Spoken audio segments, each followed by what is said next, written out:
प्रभो नमः शिवाय महारुद्राय धवलेश्वराय वालालिंगमहाप्रभो दीपं यदि परं ब्रह्मा दीपं यदि जनार्दनः दीपहरतु मे पापो पूजा दीप नमस्तुते धवलेश्वराय वालालिंगमहाप्रभो संसार सुखी रखंतु।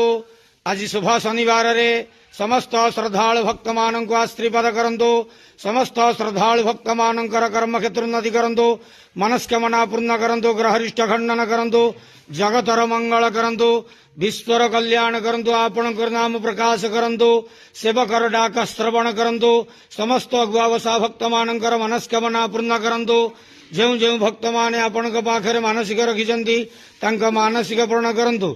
बाबा धवलेश्वराय वालालिंगाय नमो नमः। संसार सुखी रखंत आनंद गवार हरि बोलो।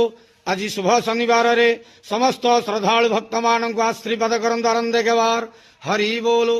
हर हर महादेव शिव शंभो धवलेश्वराय वालालिंगाय नमो नमः।